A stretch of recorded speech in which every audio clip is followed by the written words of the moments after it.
billing. And see this due dates with this group right here in January. You read them, you bill them, and this is when they're due. Second group, you read them, you bill them, and they're due down here. And you repeat the process. So group 1 will pay here in January and March. Group 2 pays in February and April. Save $14,000, freed up the water department to do what they need to do. So you repeat that process for the whole year, and et cetera. It just keeps rolling right along. There is an initial problem at the start of, because like I said, some people will be 2 weeks, 3 weeks, 4 weeks at the beginning. Then once you get in that cycle, that first time through, then it's just like clockwork, just like it is now. No, absolutely no different. Next line down. All right, this is Timmy's slide where he originally presented a proposal to the board. You want to talk about it, Tim? I will. Okay. I'm going to backtrack just a little bit. Your numbers were slightly off. With what we pay a month or annually billing, it was 20. Yeah, it was 13.5. And the answer to the bi-monthly billing, as far as people on fixed incomes that would rather pay monthly, 500 of that would come off and be 13,000 savings. That's what it would cost to add an additional stub to the bottom of one bill. So you would essentially have 2 tear-off stubs, one for each month, if you wanted to continue paying monthly. The original proposal, that on paper, cut and dry savings was cutting the billing cycle in half, sending out 6 bills annually versus 12. It'd be no additional cost to the consumer and to the citizens, and it would also free up more time for us being able to read bi-monthly for new meter installs, main repairs, tubing repairs, as well as running the board rereads and concerns with the citizens that they have with their water issues. Our system's a little over 30 years old. It's time that it's going to start needing some more major repairs. We're starting to find places where the mains are buried on top of culverts, rocks, roots, where it's been in a bind and pinch, just starting to show weak spots and split. So this would free up time for us to still continue to keep our rates low and do our repairs in-house versus contracting out some of these repairs. A lot of surrounding counties contract out meter readings, contract out meter installs, contract out main repairs when mains blow. We do everything in-house if we can. There's been a couple instances where we just did not have the equipment materials to break through asphalt and do a couple of the repairs. But my original proposal, and I still think it's an excellent idea because it will not increase costs. Johnny, one of my concerns, and I didn't think about it when we spoke the other day, by going to your first scenario, the 3 due days per month, where that's going to hinder us and where my issue lies and still that needs to keep ironed out is with lockouts. We have a group that's due the first Friday, second Friday, and third Friday of the month. Essentially, the lockouts need to coincide with those due dates.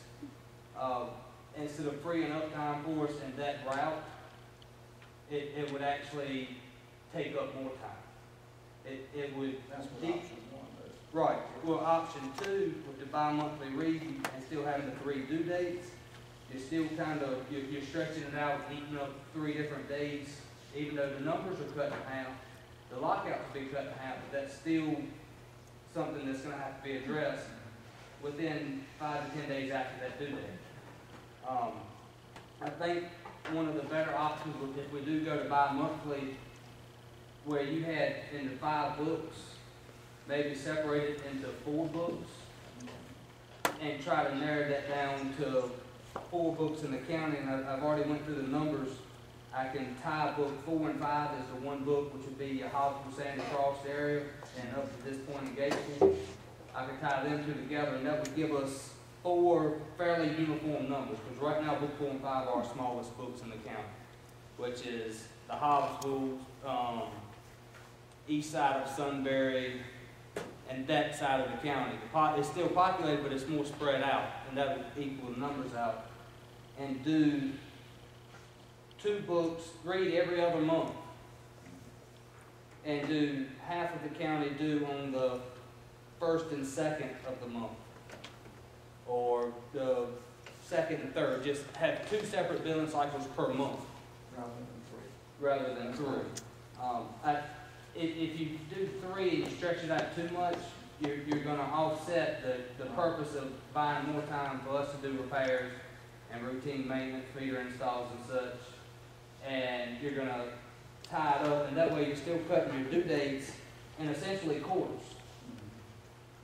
You'll have quarter of the county paying this week of the month, quarter of the county paying the 2nd week of the month, then the previous month, a quarter of the county. It'll break it in quarters. It would more unify the billing window as far as the flow through the courthouse, as well as free up more time for us to conduct maintenance. This is by no means ready to go through. The lockout issue is still going to, that policy right now, currently you have to be 2 months delinquent in order to be cut off. That policy will have to be revised to somewhat like most counties around us are doing. So, I mean, it's still a work in progress, but it is an option to save a significant amount of money for the water department. And this day and time, not many folks can come up with a way to save $20,000 to $25,000. I find a way that I feel is feasible that will help production as well as lower costs. I like Ford's boat. I was working in an office.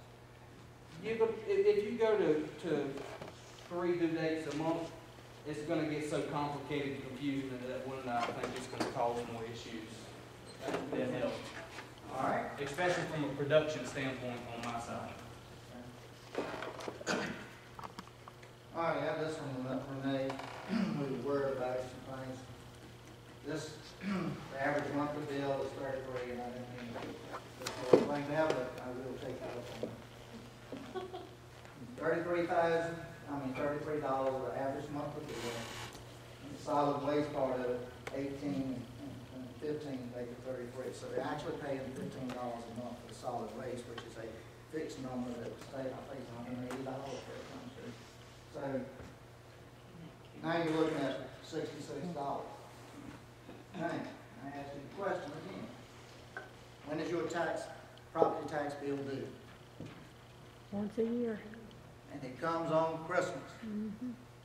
So if you can't handle the property tax for this, then they're probably having trouble handling the property tax bill too, would you not say?